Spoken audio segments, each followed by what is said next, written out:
Hello, and welcome to another episode of Enrichment on the Go. And today we're talking about how to get your child to sleep through the night. Dun, dun, Yes. dun. And I have Dr. Sharla Walker with me, and I am so excited to have her on so that we can discuss this topic. Sharla, tell us what you do. Hi, yes, my name is Dr. Sharla Walker. I am a pediatric nurse practitioner. So I always tell people that as a nurse practitioner, I function a lot like a doctor, but I'm not a medical doctor. I worked as a nurse in the NICU and then went back to school for more training and back to school for more training and recently got my doctorate in nursing practice. And so I work primary care peds and I love all tiny humans up to age 21. And then it's out of my it's beyond that's a long stretch, but I yeah. do enjoy that. I Yeah. like, and it's funny that you call them tiny humans at 21. Yes. But I don't know how tiny they are. I know myself, my boys, they're not tiny anymore. Not at all. They're pretty much giants. But as far as getting your child to sleep through the night, I think this is something that what every parent hopes this for. is But let's talk about it. Let's dive right in because look at my eyes. There's no real time to set of when they're going to completely sleep through the night. So let's talk about it. If you're waiting for your 2-month-old to sleep through the night. No. Okay. So I was going to say, well, let's start with infancy. So in infancy, we know that the older we get, the less sleep that we not need, but that we get. Right. So a newborn baby sleeps, anywhere from like 16 to 20 hours a day. And that's expected. As they get older, still sleeping for long stretches, but not as often. And of course, teenagers now with their electronics, they sleep, who knows when they sleep. Right. So the first thing, even in infancy, that I want you to know is that your baby should not be sleeping through the night until they reach at least 10 pounds, right? So we want to make sure that they're gaining good weight. Them sleeping throughout the night, that's essentially half of their feeds, right? So, they may eat every 3 to 4 hours. So that, even on the 4-hour schedule, that's 6 feedings throughout the day. And if they're sleeping throughout the night, they miss 2 feedings. Now they're down to 4 feeds. So we want your baby to be at least at that, that 10-pound mark. And that's relative. So talk to your pediatrician, but we don't even kind of discuss that because some babies are born at 10 pounds and that's a whole nother conversation. So one of my children was born at almost 10 pounds. Yes. I was like, my sister was 9 pounds 1 ounce. So that doesn't mean that, at 1 month, sis was sleeping throughout the night. So it's kind of, it's a lot of different things, but that's a really good benchmark, that 10-pound mark. That's when we can kind of start talking to the doc, like, okay, we're a couple months old now. When is a good time? They're starting to sleep throughout the night and not waking up to feed, and that's fine. So, your 1 week old should not be sleeping throughout the night. That is dangerous. We want that baby to gain weight. When babies are born, they can lose up to 10% of their birth weight between water and, they're not, living in I call it the apartment. They're not living in the apartment anymore. There was an indoor swimming pool. They're not living there anymore. Mm-hmm. So now all of that water weight and things like that are kind of dissipating. And so we expect for babies to lose a little bit of weight between the time they're born and the time they come see us in office. But by that 2-week mark, we're expecting baby to be back at their birth weight or higher. That's how we know that there's not a problem. So if your baby is sleeping throughout the night and you come back at 2 weeks, you're like, we're still not at birth weight. That's alarming to us, right? We're looking for metabolic deficiencies, et cetera, et cetera. And the first thing we'll ask you is, how often are we feeding? Oh, well, they just sleep. They will sleep like that. Some babies absolutely will, but you have to consider their blood sugar and a lot of other different things that they need assistance with regulating. And so in infancy, we're not quite yet ready to sleep throughout the night. So when you talk about that, I really want to touch on even the part you just mentioned about the infancy, because the safety, let's talk about the safety of it. Yes. Because if your child is sleeping, for 4 to 5 or 6 hours at 2 months, that's not one that's not developmentally appropriate in regards to they need to eat, they need to be changed, they Yes. need to eat, right? There's a lot that goes with the child sleeping through the night. You want to make sure that the overall health of your child is being taken care of. So they need to be changed. Okay, babies need to be changed every 2 hours. Infants, we change every 2 to 3 hours, if that. That's the max. All right, and then the safety. What I want to talk about, like you said, making sure that they're waking up to feed. Right, baby may not wake up, but you need to go and check on baby and make sure that baby is feeding and waking up, or you wake baby up to change them and feed them. Okay. Yep. Particularly too, one thing, sometimes babies are born and they have what's called jaundice. And so the baby's a little yellow, right? The baby may be a little bright, and it may not be to where the baby needs to go under the light therapy at the hospital, but you'll hear a lot of us say, drink, they have to drink, because the way that you get rid of that excess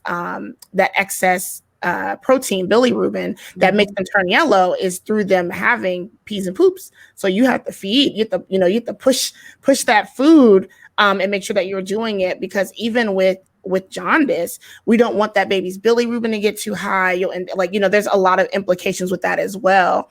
So, really making sure that babies gain that weight. It's typically about the 3-month-ish mark that we can start talking with the pediatrician about, okay, baby's starting to sleep throughout the night. But until then, if you hear words like your baby has jaundice, things like that, feeding is very, very critical. And so we're gonna talk to you even more about that, because we want to get that baby over the hump and make sure that they're not needing intervention. I always tell my parents, I know that it stinks waking up extra because you're already sleep deprived, but when I send you from the hospital, I want you to stay home, right? I don't want you to have to go back, get fluids under the lights. It can be very traumatic for mommy and baby.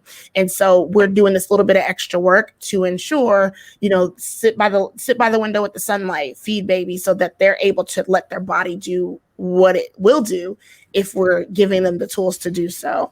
And so that's really, really important as well when you talk about different metabolic things changing baby and being on the lookout for different things.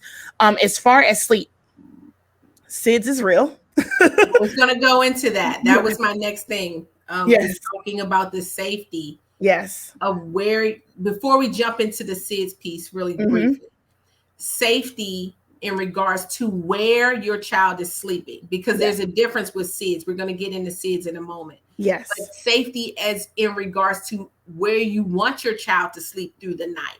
Yes. Or take that nap. I want to express this. Yep. Make sure baby is not sleeping under, especially if you're breastfeeding. Yes. Okay.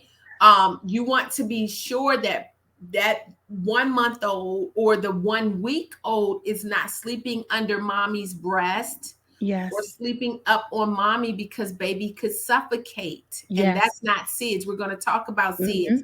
Yes. But I want to talk about the safety. Yes. Because we want to educate you, because we know you love your baby. Yes. And we want to keep you, mom, and baby safe. Yep. And so I wanted to talk about that. I know we're talking about through the night, but as we talk about infancy, right? We have to talk about sleeping as a whole. Yes, as a whole. So I used to work in the NICU. And so the NICU is the neonatal intensive care unit. And so we see babies who are born too early, babies who may not be born early, but have some kind of complication. And I have experienced some very heartbreaking things and had to witness some very heartbreaking things, right? Babies' face, like their faces are very small. There's not a lot of surface area. It does not take much. If you looked at your little tiny human, the space between their nose and their mouth is not a lot. So it's not like us, where if somebody covers our nose, we can inherently open our mouth. Some babies don't even kind of have that fully developed yet where they can do that.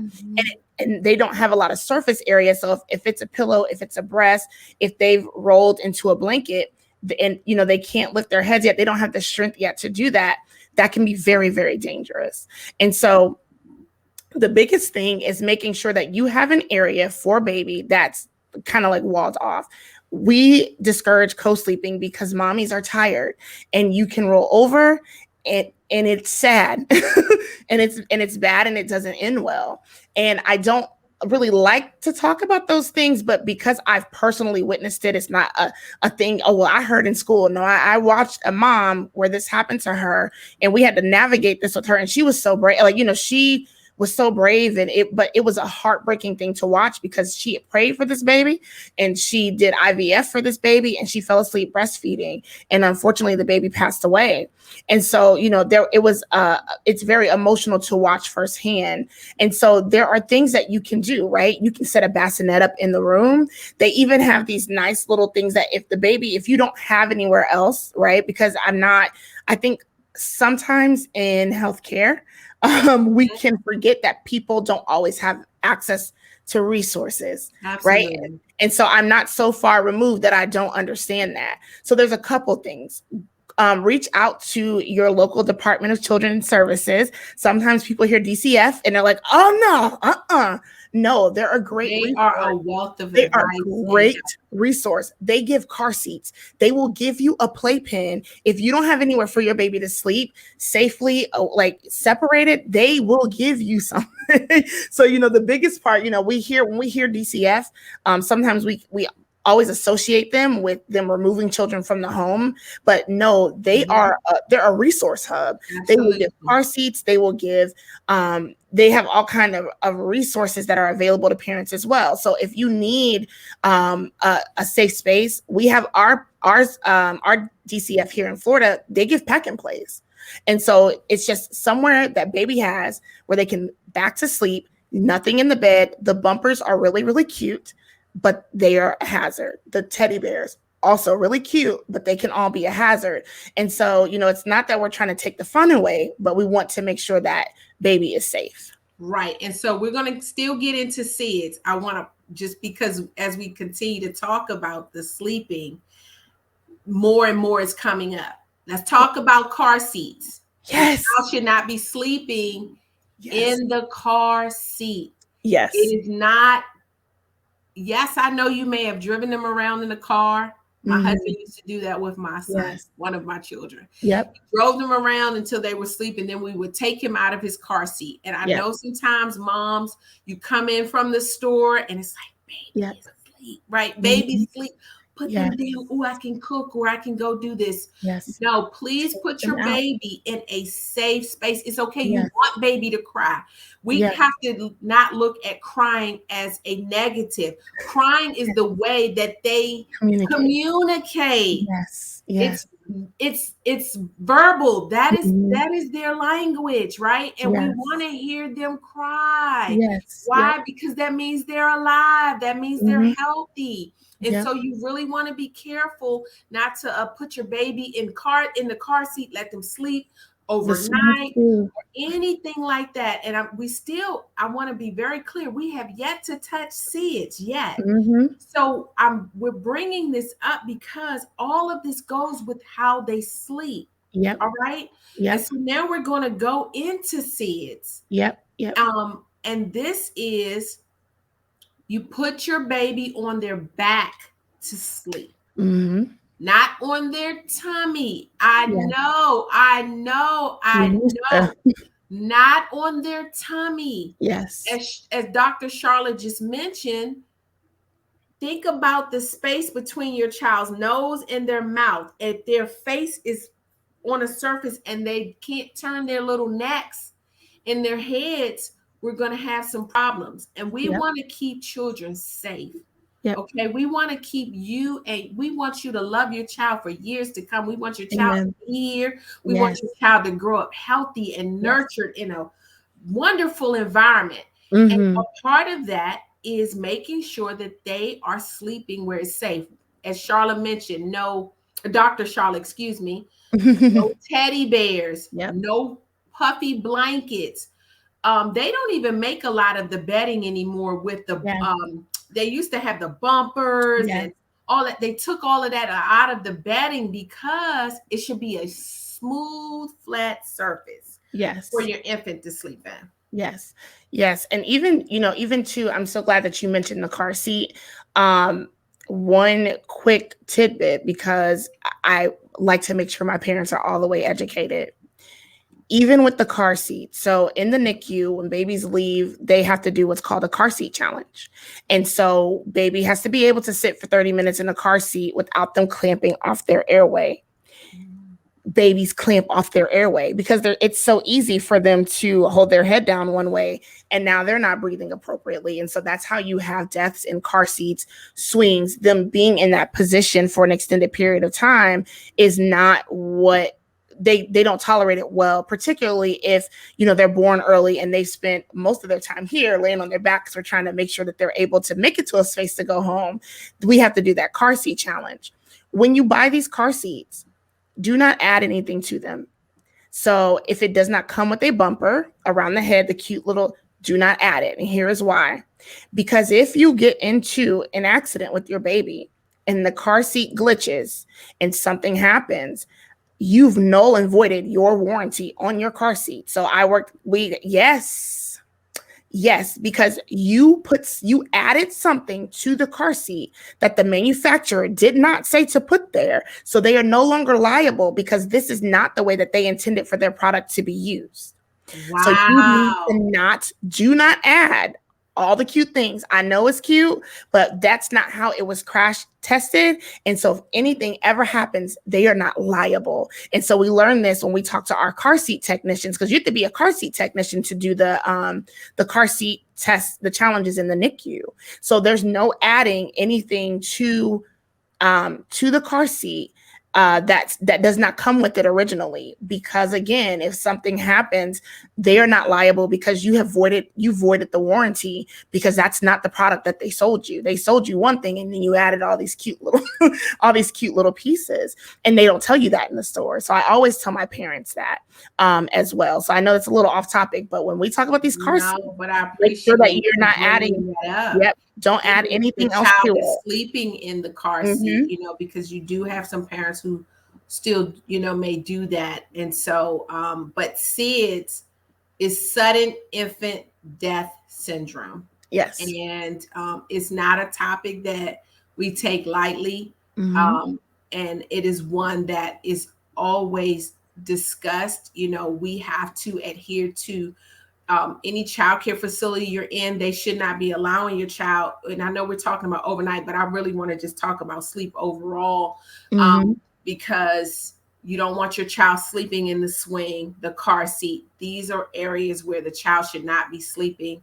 Again, it should be a hard surface. And the best way to do that is to put your baby on their back, to lay your baby not in the bed. I know, Mom. I know. I'm a mom myself. I understand, but it's not the best, especially for young infants. Okay, and even and I just want to say, if you do want to, if you're pretty kind of adamant about your child sleeping with you and sleeping through the night, you know, make sure they're older. 8 months, you know, where they can kind of turn over, because you're going to still have the parent that does it. I mean, you know. Yeah, no, and I'm not. And so I did it. I tell my parents that. But so what I want to say is put a bed rail. Yes. Get the infant bed rails for the sides of the bed. Yes. Because when the baby begins to roll, because they're going to roll, it's not might. Yes. They are going to roll, whether you think they are or not, they're going to roll. All right. So don't put a pillow, because remember, we want to keep the airway clear. A bed rail. They have the infant bed rail that's made just like a playpen on the side with the mesh. Okay. So we want to give you tools and resources that are going to help you as parents. So when your child is sleeping through the night, because sometimes they especially when you breastfeed, the child is so close to mom. And I listen, I did it myself. You know, as a mom myself, my son was 8 months or 9 months. I nursed him till he was a year, but I didn't do it when he was young. You know, I didn't put him in the bed. But when he was about maybe 8 or 9 months, something of that nature, where he could come off on his own, and you know, I kind of perfected that. He would unlatch. And I didn't even at some point I didn't even have to turn anymore. Yes, you know, but he would unlatch, but we always made sure there was much space, Yes. and I had a consciousness. But I really want to just admonish Yeah. you as your child begins to sleep through the night and your bed routine, because if you're putting this in place, Yes. and they're sleeping with you, my Yes. goodness, When they it's going to be 5, honey, something they to still get them gonna be like, out the "Mama, bed. move over." It's going to be something to get them out of your bed. So the routine is, and the sleeping habits, because we want to talk about good sleeping habits. Mm-hmm. If you're making this a habit, don't get upset when you try to get them out the bed at 10 Yeah. months and it doesn't happen Mm-hmm. that way. Yeah. Yeah. We recommend room sharing versus bed sharing for Absolutely. that reason, because you have on a couple different levels, right? Mommy needs a space too, mommy and daddy, because sometimes I think we talk about new parents, sometimes we leave daddy out, and I We're not promise we leaving love you y'all, out, daddy. Daddy. We love you, daddy. Even when you have a new baby, mommy, if you're breastfeeding, let daddy change the diaper, right? Oftentimes even in the NICU, I've talked to dads and they're like, we just really don't know what we can do. They're also scared, don't want to be scared, worry about you, worried about the baby. So, hey, daddy, when I breastfeed, can you change baby's diaper? So that way they get that time too. Or you can pump and you can sleep through the night and There you go. let daddy take a shift. So really utilize your resources, but then also understand, mommy, you're gonna need a break. We love baby. You need a break. You need a So break. room sharing, set baby up an area in the room. Anywhere we recommend for the first 6 months up to a year, where they may have their bassinet in the room and a little changing state. So that way you can easily kind of shift them out when it's time for you to have that space and for them to have that space. When they become a toddler, they need to be able to explore and play and do all the things. I personally don't like to watch bubble guppies in my spare time, but you will be doing that if your baby is taking over your room. And that's a good point. Yeah. So when they have their own space, and another thing with sleeping through the night, I suggest, and studies show, to play. I did this for my children.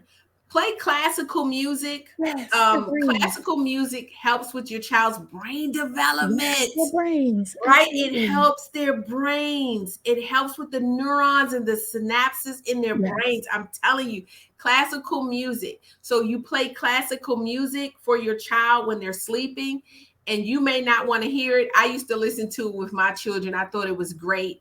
Mm-hmm. But you want to listen to classical music, and I think it's great. So when they're sleeping through the night, play music. I always like to play music. You don't want something that's loud. You want it at a nice monitor, nice tone, and you want the room to. You don't want all the lights on.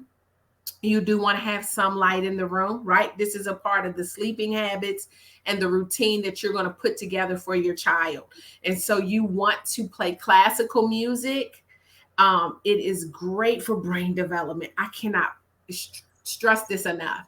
And so putting baby in that space, or having they have the pieces where they pretty much go out on the outside of the playpen, but you can play the music that, I had those for my children, and you play the music on the side.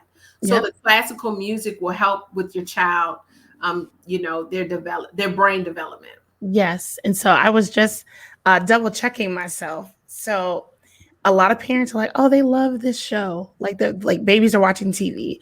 Girl, they can't see. So like they cannot see. They cannot see. They physically cannot see. So sound, they can see blurry images, but it has to be 8 to 12 inches. So if the TV's across the room, the kids see figures, but they cannot see. So I want us to get out of the habit of not relying so much heavily on electronics for our infants. The baby is 2 weeks old. They see black and white. They love the shape, the spinning. Their vision is not good enough to be like, oh, this is PJ Masks. This is my jam. No.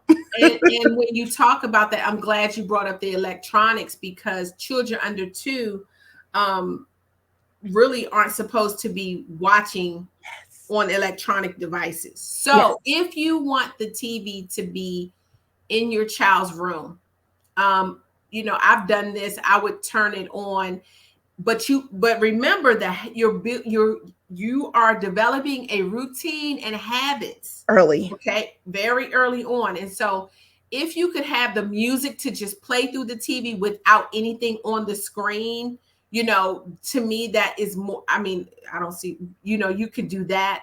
I mean, most people have a Echo or Echo or Yeah. I don't know all the names. Yeah, Alexa, somebody in there. Alexa, they have something. So that is the best way. Yep. But if you do play it through the TV, but just don't have it on, like, Yes. the lights, all of those things affect your child. Mhm. Okay. And it can be a negative and an adverse effect Yep. on your child's development. Yes. Okay. Yes. So they can become overstimulated Yep. when you do that.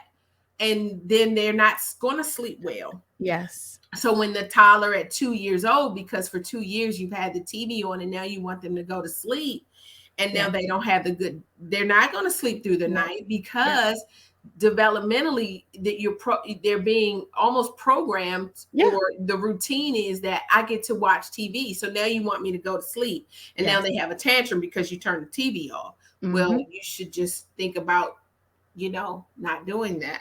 Yes. Yeah. I recommend the TV not even being in the room for a couple of reasons. One, the sleep issue, but two, there are so many shows that we need to be monitoring what they're watching and what they're taking in. Even some of these kids, I've seen some of these shows and I'm like, wait, what did he just say? With my nieces and my nephews. So, even with that, there's the issue of sleeping, but also being knowing what your child is ingesting, because there are all these little secret, like, hey, I don't think that we should be watching this. Caillou, he whines too much and he does not share, and we don't watch Caillou over here. Okay, he drives me crazy. Right. So even if it's not something that's like adult and provocative, but even Caillou doesn't share, he whines when he doesn't get his way. We're not gonna watch this. We're gonna watch something else, not this.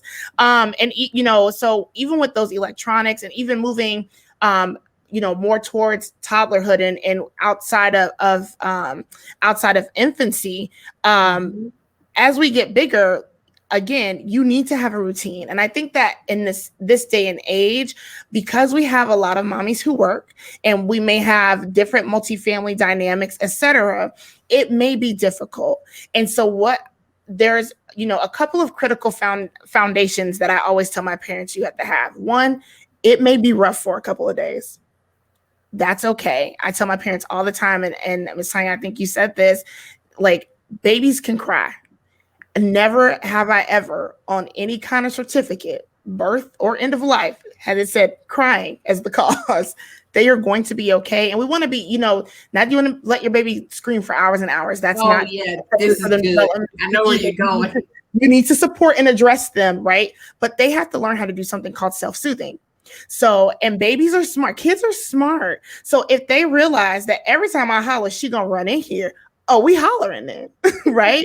And so if what's the movie that help you is kind, you is love, you is important. If you is fed, you is dry, and you is safe, good night. Right. And I think a lot of times parents I know I did initially. Yes. Until I realized that I was being played by my son. Guilt. The guilt. Oh, they play. Because he would cry and it is classical conditioning. So what happens is the baby cries, you come. Every time you do that, you're being conditioned by the child. Yes. And it's to see what you're going to do, right? Yep. But if you say, hey, like we said, if you change the baby and they've been fed, okay, and maybe they didn't burp that last time, so you may want to check to see if they need to be burped, right? Mm-hmm. But if you don't play music, sing a lullaby, read a book. I want to give parents tools, because it's still putting your child to bed is still a bonding moment. Yes. All right. It is a bonding, and you're letting your child know that they are safe. I love you. And mommy or daddy, because mommy or daddy can put them down, or maybe both. What a great thing, right? Both parents say good night, Mhm. right? So mommy and daddy are saying good, and this is for any parent. Doesn't mean you have to live together. You could Yeah. call and FaceTime, and you all could Yeah. sing, or one reads a story and one sings, and Yeah. and you work on this together, Yeah. Yeah. collaborate. And so mommy, you rock. Don't just put the baby, No. there. No. No. No. Okay, you So want to yeah. love the child. I'll Yes. be back. I Yeah. love you. Good night. The Yep. routine, developing the routine that is the same, it makes for good Mhm. sleeping habits with Yes. your child, and your child knows they're comfortable. If Yep. the baby, like Dr. Charlotte said, starts to cry for maybe, I say, they can go 10 minutes, but some Yeah. I was parents gonna say can go 10, 2 minutes, 15. right? Yeah. But 10 to 15 minutes, Yeah. depending on the age of the child, because their will get stronger. All Yes. right. So depending. Yes. All right. So okay. So you can only take 5 minutes. Let's take mom can only Mhm. take 5 minutes. 5 minutes you go in, hey, everything okay? Talk to your child. It's time to go to bed. I Yes. love you. It's time to go to bed. I will see you later, right? Yep. It's still communication, it's still bonding with your child. You leave out again. Mhm. Mind It's you, a lot of back and forth. it might go up one more octave. Yes. Yes. You're Yes. still having these communications. If your toddler's getting out of the bed, it may be for a reason. So Mhm. don't say, don't get so upset. Why That are you you? fussing. Yes. Mhm. So be patient, because Yep. it's something they realize they can get up now, and they Yes. don't have to sleep all that time. I don't know Yeah. what goes on with toddlers, but I Toddlers are a love them. different breed. So, I remember one time my son, he was about 3. And so he was sleeping through the night, and all that good stuff. And I turn over and I see these little eyes looking at me. And I'm like, oh no, what is going on? And I'm like, what are you doing? Why are you out of the bed? But it Yeah. was more, I was startled. But Yeah. you want to have the space where your child can come in, or you have a monitor, or check with your local Yes. health officials if you can get these things, because you want to make sure that they are safe during this time. Yep. And a couple things I'll add when you go in. So when we talk about practical tips. So one, just prepare yourself that they may cry, and it's going to be a rough couple of days, right? And everybody has to be on one accord. So that's part of the tag team, right? So if you live in a multi-generational house, so you have to, there's no, I always say you have to do what works best for your household, right? Absolutely. So when I worked Culturally nights, responsive. As Responsive. if I worked as a night shift nurse, so I had to be at work at 7. So, mommy, if you are going to work at 7, we need to start whatever time you want your baby to go to sleep, your child to go to sleep. You have to start preparing at least 2 hours before. So it's not turn off the TV, go to bed. No. Their brains don't work like that. No, ma'am. Right. So we have to set the routine of, okay, well, if mommy has to leave out the door at 6:30, on days when mommy has to work, mommy gets to do bath at 5:00. They're going to start realizing, like, oh man, it's time to start, it's time to start winding down, because we're doing the bath, we've got the lavender going, we're listening to music, we're not doing any more TV, and then afterwards they get to give mommy a kiss goodnight. Okay, baby, I'll see you in the morning. You're here with grandma. Grandma takes the baton. Now she's reading the book. So we all have to be resolved that we're not going to cave to whatever the request is, because a lot of times it's the electronics that gets them wired back up. Now, before you know it, it's midnight, and then the next morning you want to know why they're so saucy. It's because they're tired, right? And so we have to kind of put our foot down and not be afraid to do that, but do so in a way where you're building a routine that works for you and your family. If depending on work schedules, family dynamics, etc. So that way the child sees, like, oh, okay, it's time to start winding down. When you go into the room when that baby is crying, go in, like Miss Tanya said, hey, I love you. We're not going to have full length conversation. We're not playing, right? Because we want them to know, hey, this isn't the time to play. It's time for bed.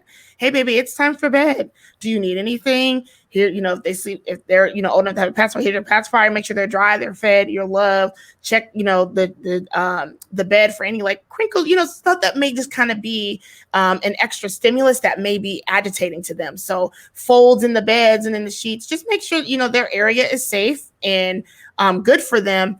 And then you immediately walk back out, right? So you may sing a song, you may comfort them, but whatever you do, it's not time to pick them up, sit with them for several minutes, because that's what they're going to expect every time that they cry. So, you want to lay them down, leave them in the bed, even if you pat them, whatever you do to comfort them. I always tell parents, try to avoid picking them up, because that you're coming to save them now. So now, what age do you suggest for that? To start trying to 1-ish.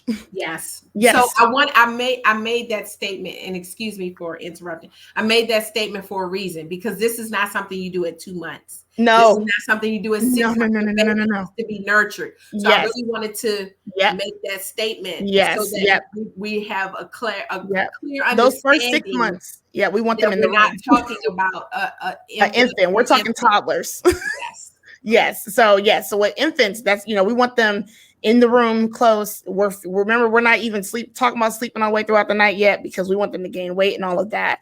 But when you talk toddlers, as they get older, and even in infancy, you're building those routines of, okay, even starting now, mommy, while you're on maternity leave, this is the time that I'm going to start getting ready for work when I do go back. If I go back, let's start doing bath time now, establishing those routines early. So that way it's not as much of a culture shock when you go back to work. It's already going to be an adjustment for you, baby, and everybody else in the house. So start working to establish those routines as baby gets a little bit bigger. So you're not all just kind of being thrown and thrusted into the wind when you actually do transition and go back to work, right? We know that we've operated. We may have had a couple of trial runs where I don't necessarily go to work, but I may, at 7:00, I may go out to dinner with friends, because new mommies, you should go somewhere and do something for yourself at least every couple of days, right? But then you can start working on progressing so that way when the day comes for you to go back to work,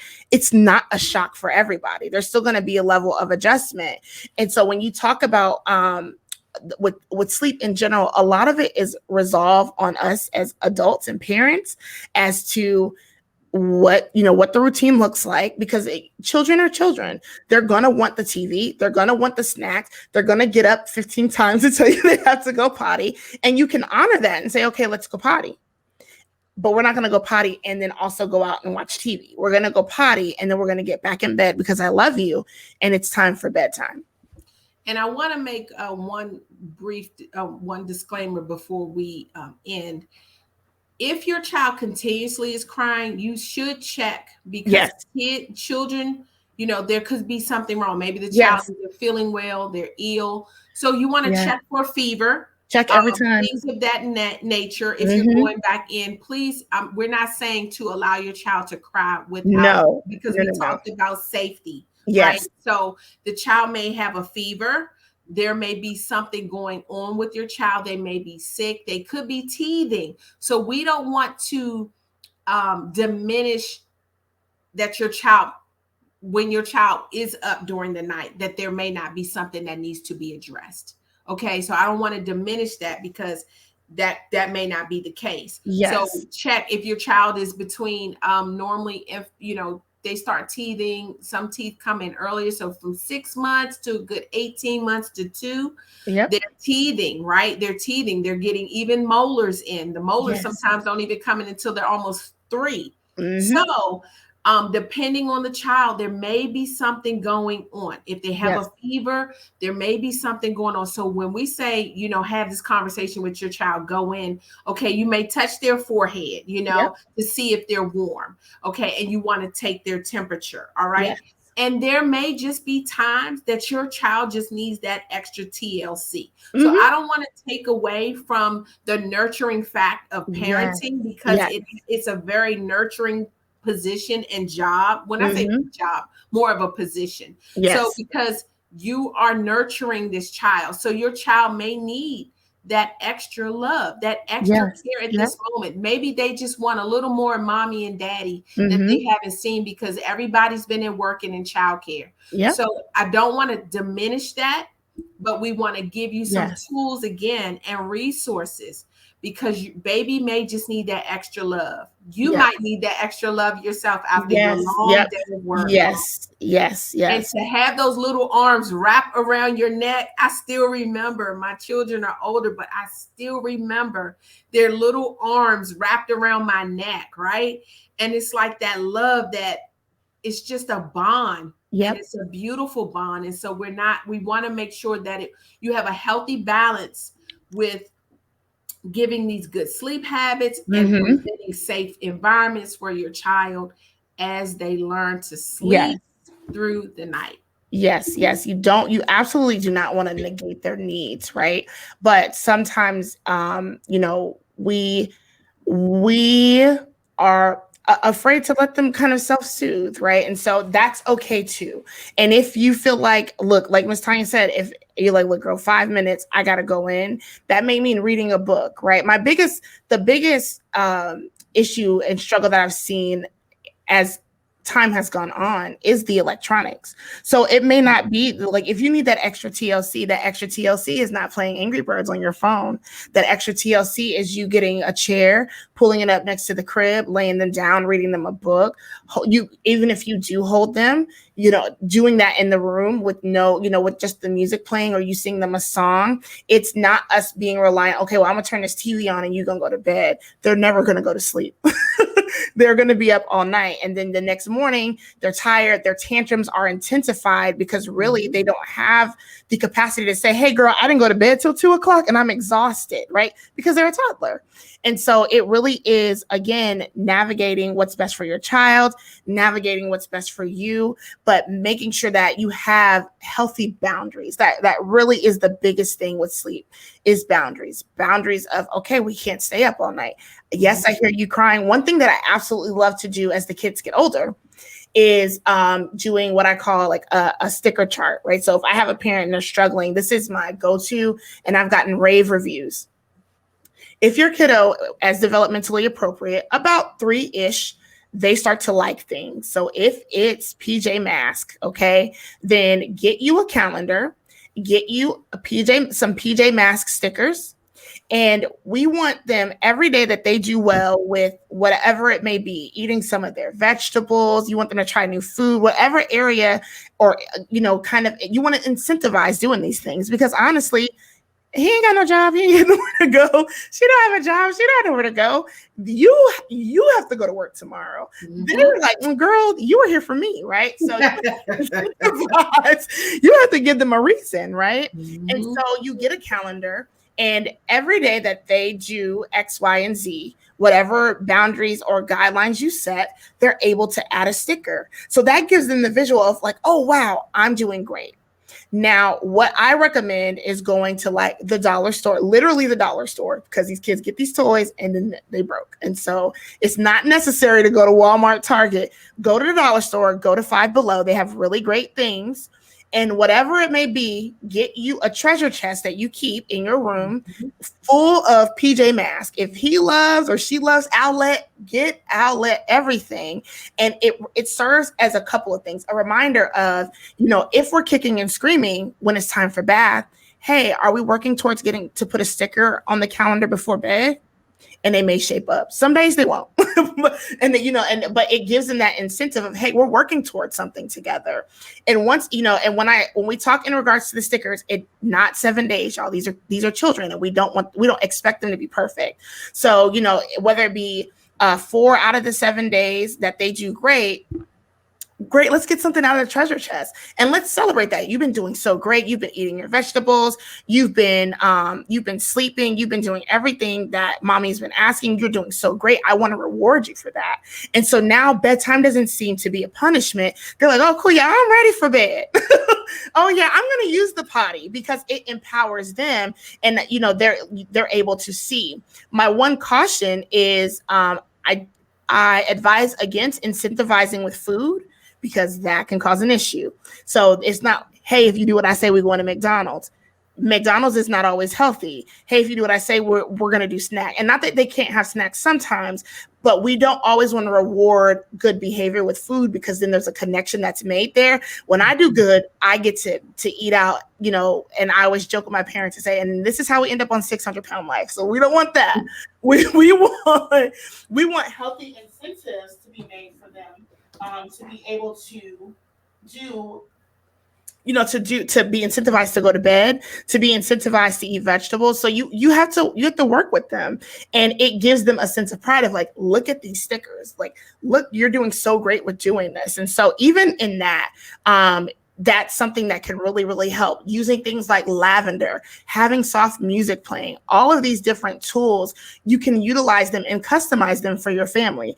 If your baby is not a 4-day and 1 week baby child, you know that, do 3 days. You may work up to doing more days. And as you get more days, you get more prizes, whatever the case may be. They're able to then, you know, if you get stickers all of the weeks, we can go to the park. Right. So it doesn't even have to be an incentive that requires money, because I know that sometimes that can be a challenge as well. Yeah, we don't want to. We want to create some healthy environments without spending all of our money. Yes. Incentivizing our children. So we definitely want to make sure that it's a healthy balance, because you're teaching them a routine. Yep. So we can go to the park. And speaking of routine too, getting them outside. Like, we want these kids to go to sleep. They've been pent up all day, sitting on their tab. They have all this energy. Let's go outside. When mommy or daddy gets home from work, we could take family time to go to the park and let them run. And then we come home, and then we do shower, and we do dinner. Like, they're going to be knocked out. Yes. And that's what you want. Yes, I tell my parents all the time, some of these kids need to learn how to smell like outside. My mama used to say, girl, you smell like outdoors. We've lost that. And so some of that is just this pent up energy. And these kids are so smart that sometimes we forget that they're children. Like, I can have a full-fledged conversation with some of these kids that I have in clinic.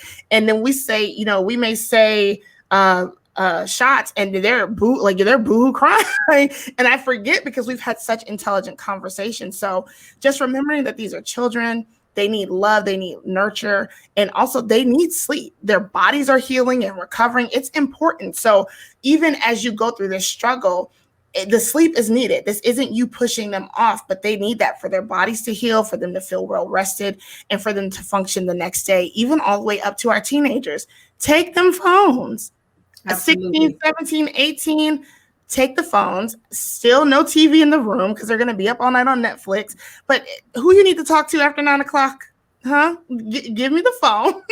And you can have it back in the morning, because even with them, there's still a level of recovery that their body needs. A lot of them are athletes doing extracurricular activities. So sleep is so critical. And even us as adults, take the phones out of our own rooms. We need to learn how to sleep throughout the night. Every buzz and click, you know, we need to make sure that we're setting that example, that we're not just saying, hey, don't be on your phone, and then you're up on the phone all night. And so really, you know, when we all get the rest that we need, we can all function better. Mom is a little bit more tolerant with the toddler, and the teenager's a little bit nicer when they wake up. So, you know, sleep is so critical, and we sometimes underestimate it even as a parent, right? So when that baby goes down for a nap, take you a nap. New mama. That's a good point. And we're going to end on that note, but I love that you said when they, even at night, you know, you make sure you try to get some rest, or even during the nap day when they nap, you nap. Yes. And that's great advice. So thank you, Dr. Sharla, for this. Thank you for having me. We have helped you all parents to get rest too. All right. We want to end on that note. Parents, you need your rest so that you can be the best parent, the best mom, best dad, and the best for your family. Yes. Amen. Yep. All right.